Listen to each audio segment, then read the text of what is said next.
Hello, New Bedford Public Schools community.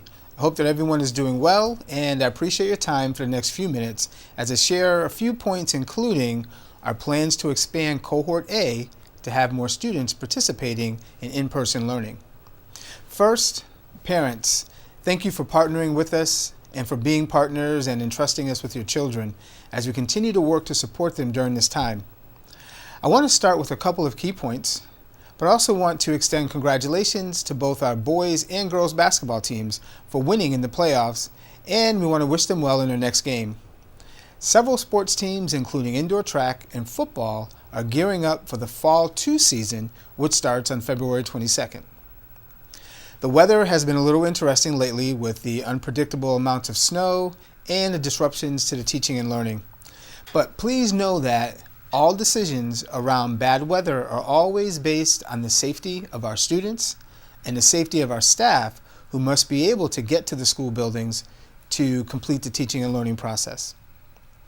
We have some excellent staff, and my team and I have collectively seen almost 400 classes over the last few days, a mix between in-person and virtual. The teaching and learning process is going well and continues to get better as we work to support all of our students. Our 4 key areas of focus continue to be analysis and inquiry, looking at climate and culture, the instructional dialogue in the classroom, and ensuring that students are actively engaged. So even during this time, we're still focusing on the work, which includes having our second curriculum audit. This is work that will be supported by Johns Hopkins University in Maryland. Over these last months, our priority has remained the same: balance the health and safety needs of all of our students and staff while working to ensure that the academic program remains strong. We continue working with many partners and city agencies to maximize the supports for everyone. Now, although there continues to be a variance in beliefs regarding what we should be doing during this situation, we all should and can agree that the right thing to do is to provide quality educational options for all of our students, like we have worked to do since September with both in-person and distance learning. Access to resources is still a concern, and my priority remains at creating balance and supporting students' physical and socio-emotional needs. So, know that we have positive cases in the city that are declining. The percent positivity has decreased for the second week in a row, from over 11% last week to currently a little over 9%. And so just a few reminders. Flu shots are still encouraged, but are no longer required.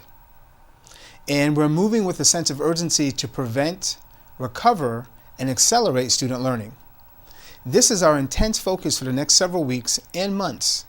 Schools have been identifying learning gaps to minimize learning loss, to recover by assisting to remediate students who were already identified as needing support, but is strengthening the academics and supporting them socio-emotionally. And we want to accelerate. We want to support and push those students who are already proficient to maximize their strengths.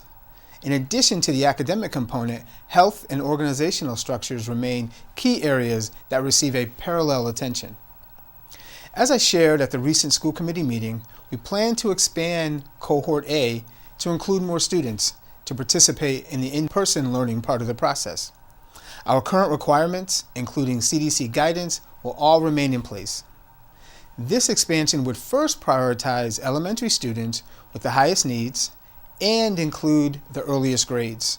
So we're working with individual schools to be able to see what their capacity in their rooms are, as we will maintain the 6 feet distancing, as with our proper airflow will still dictate the number of students who will be placed in classrooms. Now, this will not look the same for all schools, and schools cannot be compared in how their logistics will be addressed. And remember that to date there has been no transmission of the virus in our schools, and we know so much more now than we did in August or even in November.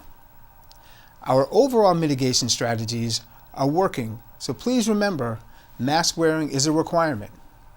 Our over 800 air exchange units, air scrubbers, in all of our classrooms that need them, have kept the virus from spreading in our schools and have allowed us to have our over 9,000 students in in-person learning, as there is another 4,000 that are participating in a distance learning option. Our 9,000 students have been more than most other districts in the state. We definitely want to commend our staff for the work that they continue to do.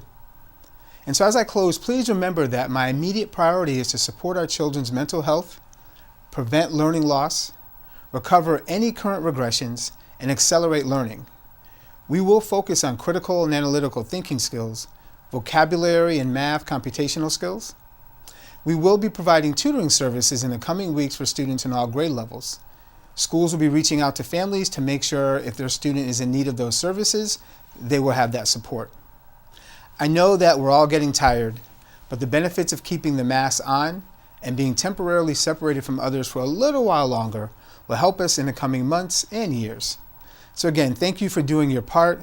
We'll be sharing more information very, very soon about what Cohort A expansion will look like and how we're working with each of our schools to increase the number of kindergartners and possibly first graders and our students who have the highest needs to ensure that they're in person more than they are participating in another way. Please continue checking our new website, newbedfordschools.org, or our Facebook page to stay updated. Or as always, you can call our family support line at 508-997-4515 for help with any topic. So remember, we're all in this together. Think of others, mask up, and stay safe. Thank you.